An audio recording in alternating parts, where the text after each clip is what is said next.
Hello, welcome to Mark Langley's Horsemanship Podcast, a podcast helping people to understand their horses better, to provide solutions in a calm, connected way. I'm Jenny Barnes. And I'm Mark Langley.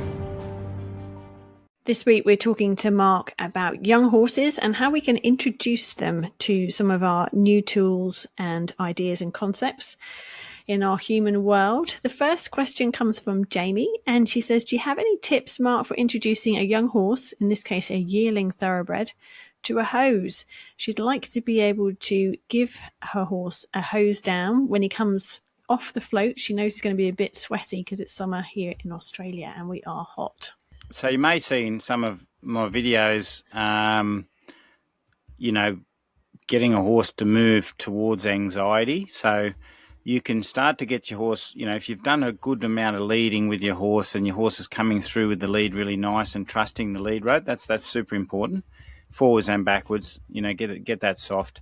There's no point trying to introduce your horse to scary things and it's still, challenged by the boundaries of pressure and things like that.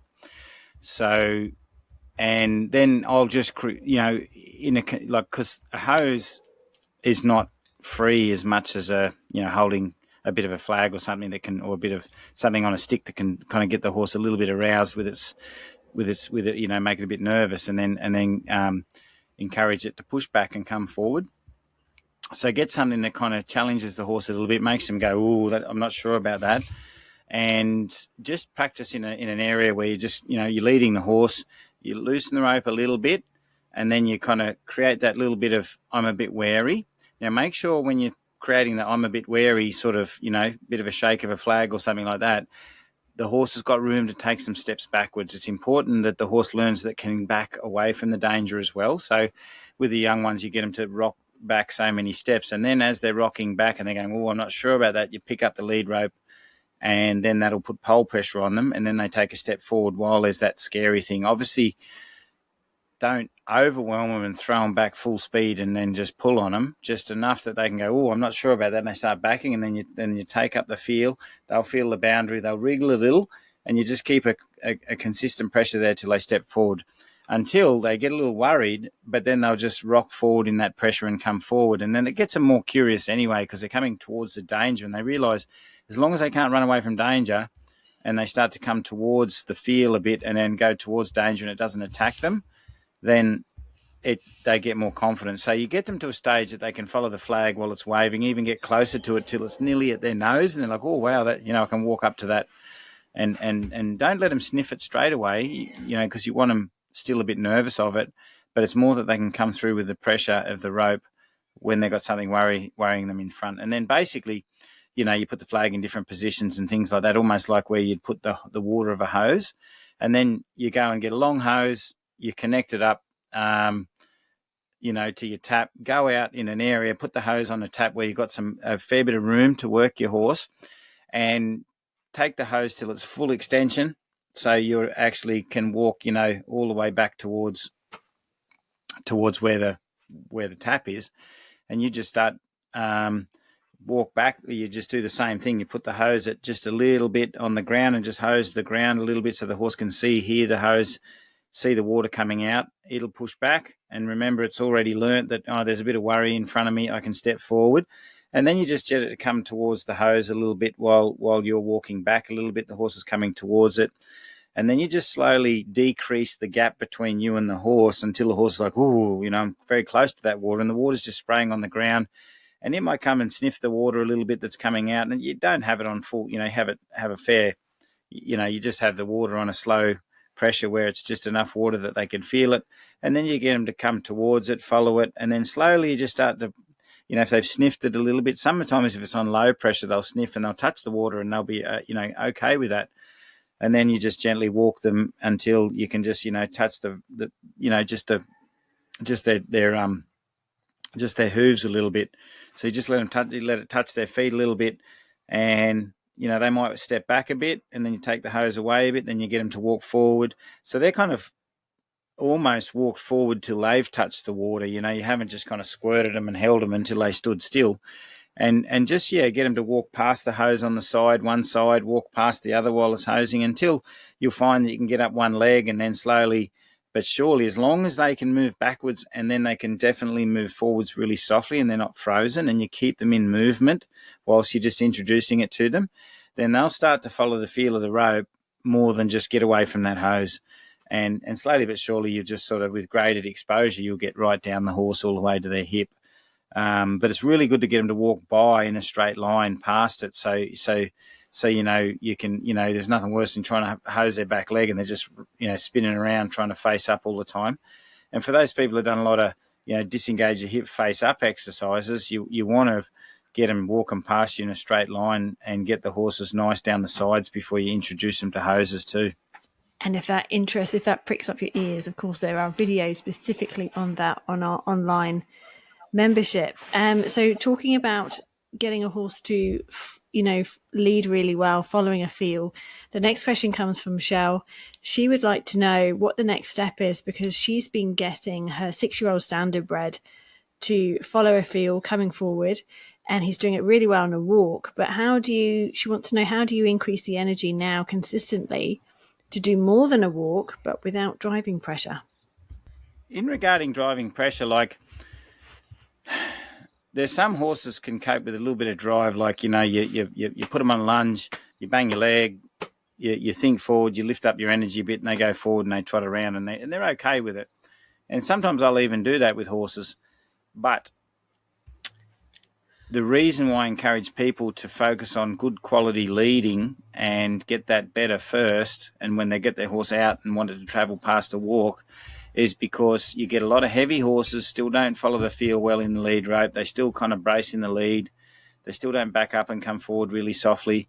And then because we want to get them to sort of travel, we kind of end up relying on drive, and that's the only tool we got. And then because they're still heavy, they go out fast and they get worried, and then we have to pull them, and then they're still braced. And then though you get quick results and you get the horse going, well, the problem is you could end up relying on it too much, and then all of a sudden the horse doesn't like going out on a circle or something like that. So because you've got a standie, and if it was a standie that's been paced, they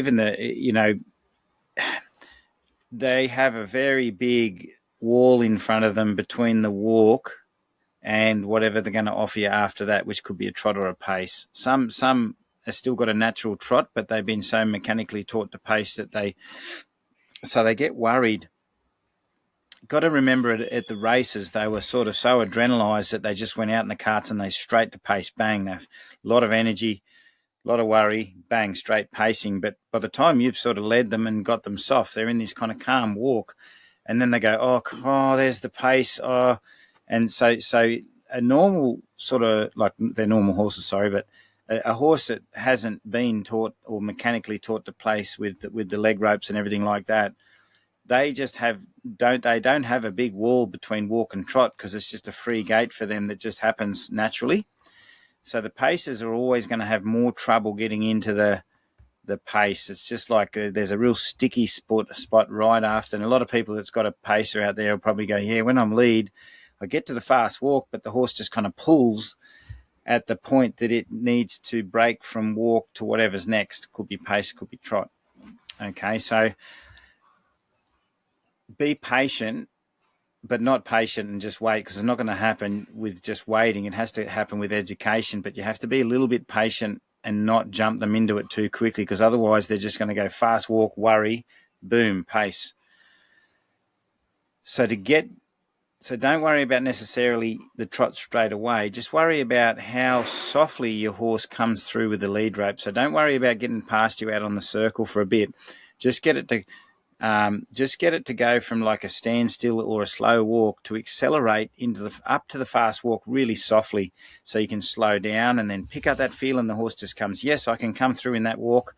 And there'll be the wall that you hit at the top of the fastest walk, and the horse will go, that's about enough there. But then you drop it back a gear and then come up again, and drop it back and come up again. So you can just feel nice, smooth leading. And what usually happens as you go down and come back up, and as you go down and come back up, the horse will get a bit more confident, and then all of a sudden it'll gently go, I just might trot, or I might just offer a bit of a pace, and then it offers a bit of a pace. So you can get a little bit like of a bit more desire and energy in the horse by carrying a little flag and just popping it on your leg as you're leading, just to get it to wake up and come through. But focus on the nice quality leading up, and then the horse can lead past your shoulder at a walk and go all the way past without any worried spots. And you'll find on the lead line, before you send it out, if it can go from walk all the way through and then find its way softly into trot and then come back down into slow walk and back up into trot, do that 50, 100 times until there's no kind of wall that you feel the horse crashing into at the top of the walk. Then you're ready to say, now go past me, and then start to sort of pick up the lead and maybe, lift the lead and create a bit of energy with the flag to get that horse to travel forward past you and get into a trot or something like that you want, where you want it to go out on a circle or something like that. But if you work on that transition just in the leading a lot more, then when you get out on the circle, you won't have to because if you use driving pressure too early and they've got that wall of worry at the top of walk, you'll kind of punch them out like a cannonball, and then they'll be like, brrr, and they'll start to pace around you and get all worried. So that's why that transition in leading is really important, and you get the softness in the walk, the confidence in the walk at the transition, and the really nice flow, and then the horse will slowly get the confidence to get into that next gear. It just takes a little bit longer with them. Some of the horses that haven't been taught to pace, you can sort of, when they get a little heavy between walk and trot, you can just pop the flag on your leg. They'll pull back a bit, but then they'll pop into that trot. And after doing that 10 or 20 times, they're nice and fluent.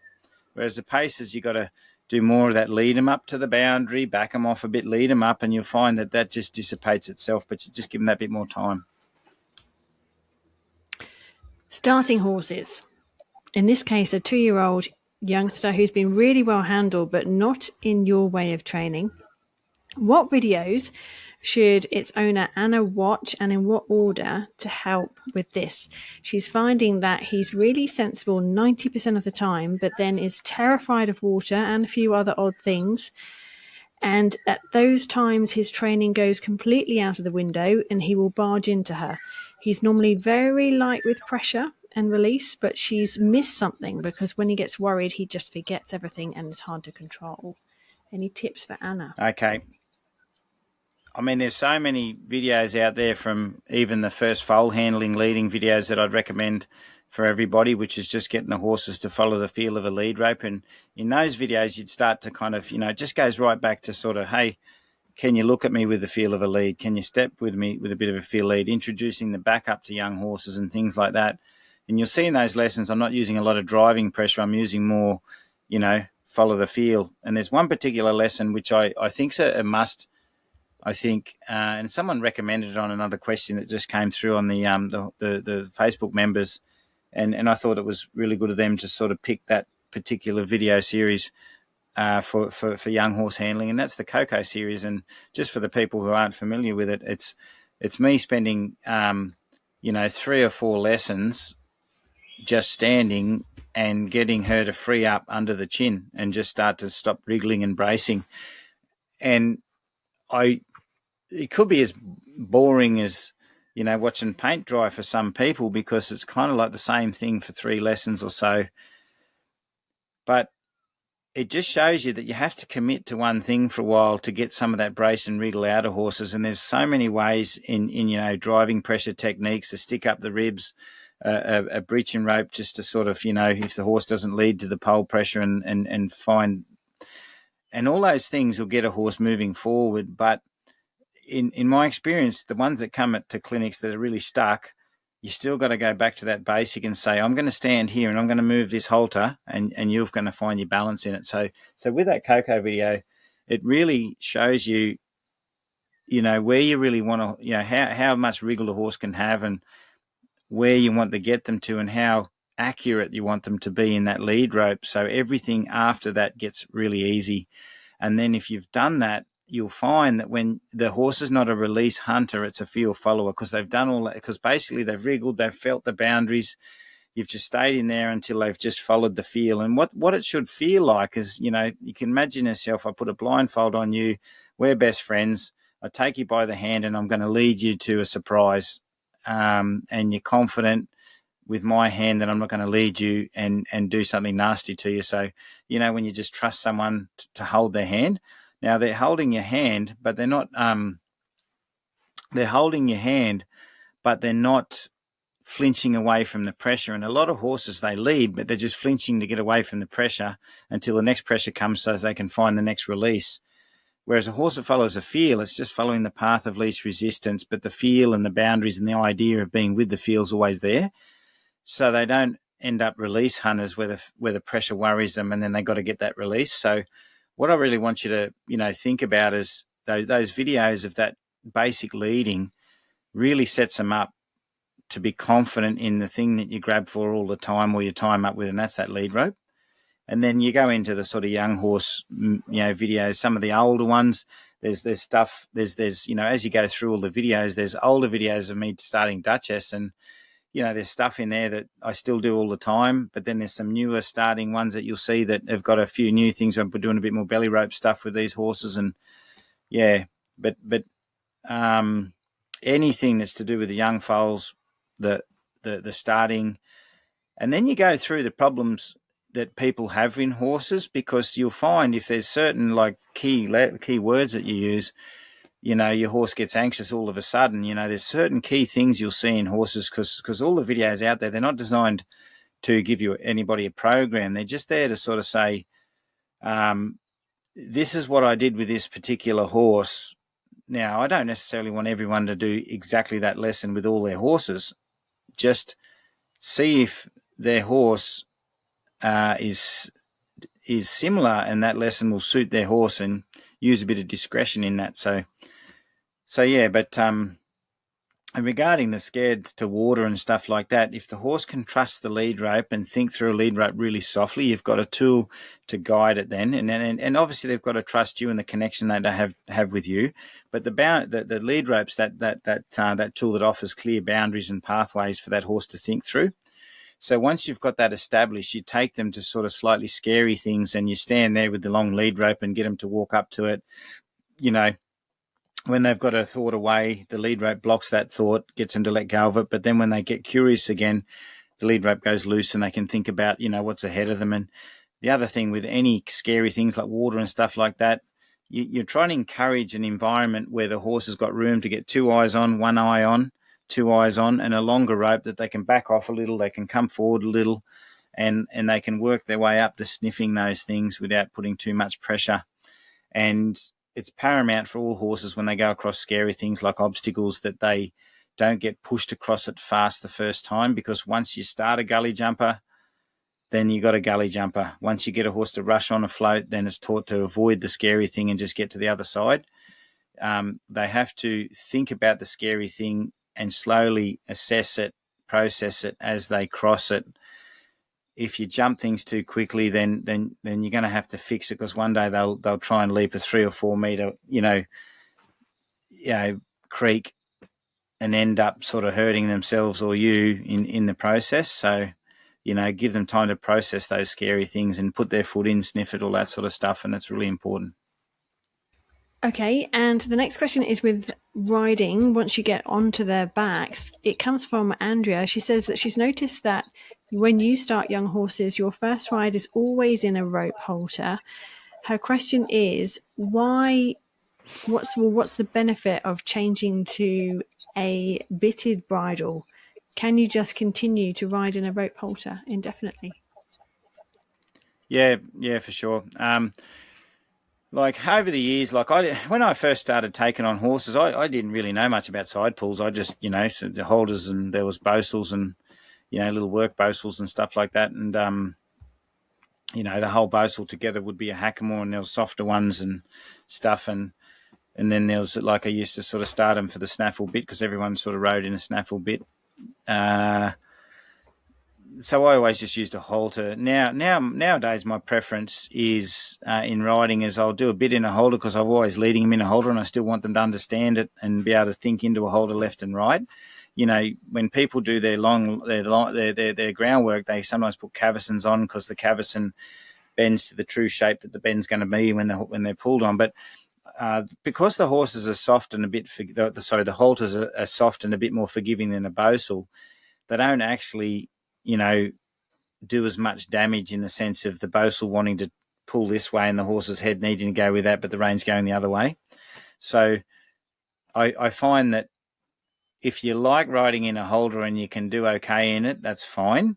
You get more left and right rein clarity and accuracy in a side pull when you ride, but they're still kind of nice and soft, and you can firm up and you can get horses in really good balance without, putting the steel in their mouth and potentially bruising or hurting them. So for the young horses, a good halter, padded halter or side pull work well. But I'd say for most people who are going to go to normal standard snaffle bit 2-rein riding, the side pull's much more accurate in the left and right rein, so you probably stick to that. And yeah, there is no benefit for a lot of horses that I've seen and what the people are doing with their horses. There's no need to go to a bit if you didn't want to. You could stay the whole life bitless. It wouldn't be a problem. There are certain benefits and different things you can do with a bit, but most of the things that people are doing with a bit, you can do in a side pull and get really good results. I won't go into the detail of, being able to pick up one rein and the bit just twists in one way and there's more sensitive areas. So some people say there's a bit more subtlety and refinement when the horse is at a good stage to go to the bit and you can get a little bit more, accuracy there. But a soft horse, it's pretty sensitive. As I say, most people kind of will feel it. They won't know you kind of can't really feel the difference in some of them. Right. And the last question for today is from Emma. She's got an update for you. She took her black mare to your clinic in Perth in Western Australia. And that was a mare that had a super strong gaze and thoughts. And now she's doing really well at home. She's soft in her leading at a walk and a trot. She's soft when she rides her in the walk. But, and this is where it's starting to fall apart a little bit, she's finding that when she goes into a trot, she gets a little bit more tense, she starts to gaze, and she loses that softness. So she's doing lots of transitions, she's trying to change direction, but she's noticing that her mare isn't wanting to look into the turns and generally falls back into a walk. She's not gazing at anything in particular, and she doesn't seem to have strong thoughts. She feels it's more like she's just got a habit of it, perhaps, and she's just sort of slotted into that routine. So she's also noticed that she's been working with her separation anxiety, and she can do a little bit of work with her on the ground, going away, coming back, but under saddle, again, it falls apart. She's realizing that when she goes into the next paddock, she has super strong thoughts back to the herd. So a couple of queries in that one. Is all this groundwork going to transfer to the saddle? And do you have any ideas on how to help her? Yeah, knowing the mare, I did a clinic just for, all the listeners out there, and I quite remember her because just talking about bits quickly too is her mum was working with that particular Emma's mum and was encouraged that the mare had a shank bit put on her, and what happened was the mare kind of, I think she got a bit of a fright or a spook as Emma's mum was getting on, and so pulled the rein, never had a shank bit on, bit twisted in her mouth. The mare nearly flipped over. Well, she did flip over, and it was an absolute chaos mess, big mess, and the mum was put in hospital, really badly hurt. And that's just sort of like, the things about teaching horses one stage and the next stage and working all the way through, not just putting a bit in a horse that's never had one. And so just I sort of mentioned that on that horse of Emma's. And so unfortunately for that little mare of Emma's, that she's had a big fright as well. And what I noticed when I work her, and I had trouble as well, like I was working hard to kind of get her to let go of strong thoughts, especially when she really started to gaze and she'd get quite anxious. And I got the feeling that when she was started, she was kind of allowed to gaze while she was operating, and it became a habit. So getting her to let go of those strong thoughts is quite a bit of a mission. But I'll start off with the walk trot scenario that you've got there. Is do a lot at the walk and just get her very good at transitioning at the walk. Walk into a back up into a turn left, turn right. get her to transition very well from the slow walk to the fast walk, get the legs working so she can go up and back a bit, up and back, and just do a lot of transitions. So she's really got to think about what you're asking her, so slow walk, medium walk, back to slow walk to nearly stalling, up to fast walk. All those sorts of things are really going to help her. And then basically, and then until she's really ears flicking, thinking about what you're asking. And then when you introduce trot, don't just go trotting. Just say, I want to introduce the transition to trot to you, and you don't even need to trot a turn. You don't need to trot a circle, nothing like that. I'm just going to introduce a trot up a little bit. Now slow down, back up. Now let's step left and let's go over here, and just introduce those trot transitions into her. But very quickly after she trots, get her to let go of the idea of trotting and gazing, interrupt her thoughts, back her off, go in a new direction, and just wean that trot into her until she's prepared when she goes into trot to possibly be interrupted, and she's not getting those long thoughts once she gets into trot. And it might take a little longer. Go through, think really hard how good she is in the walk and how well she's transitioning to those other rein things and the leg cues that you're asking. And then, yeah, as I say, introduce trot, but have her prepared to be interrupted from that trot. And then with the separation anxiety and leading her out and taking her out, yes, the groundwork stuff will help. Graded exposure, take her away a little bit, get her to let go of the gazes and soften with you, have her connected with you, then take her back to her safe place and take her out again. And slowly take her further and further out. It's just going to take a bit more time with her. Sometimes you'll have to get big enough to get her to let go of that primary strong thought. And then as soon as she lets go of it and she softens, bring her back to safety. So show her, I'll always take you back to your, some area that you feel more comfortable in, but you have to have gone out a bit and have let go of a strong thought, and then I'll bring you back. Don't sort of take her out, let go of a thought, take her further, let go of a thought, take her further. Take her back, reset, go again until she builds more confidence going out with you, and she knows that you're not taking her away forever, and just build that up, and that'll certainly help. It'll help you, obviously, because you're doing it on the ground, but that's the same sort of process you're going to try and show her when you ride. And for her, I know the calibre of her, and it's a serious thing, but she's a lovely mare, and she's a lovely soft mare, and underneath she's going to be a real cracker because she's got a nice conformation. She moves nice. It's just that strong thought when she has anxiety, and anyone that's dealt with some of those Welshie type breeds, they can be cracking little horses, and some of them big horses, but you can get some real sensitive, really sort of hyper focused ones, and get them through that can be tough. But once you get them through, it's quite nice. Best of luck with her, Emma. Let us know how she goes. It sounds like she's a wonderful mare. All right, thank you so much, Mark, for all your answers, as always. And if any of these sort of questions and answers have raised issues for you, you can always jump online to Mark's online membership, where there's over 600 videos, and you can always have a look at them for free for 7 days. All right, thanks so much, Mark. We'll see you again next week. Thanks, Jenny. Thanks, everybody.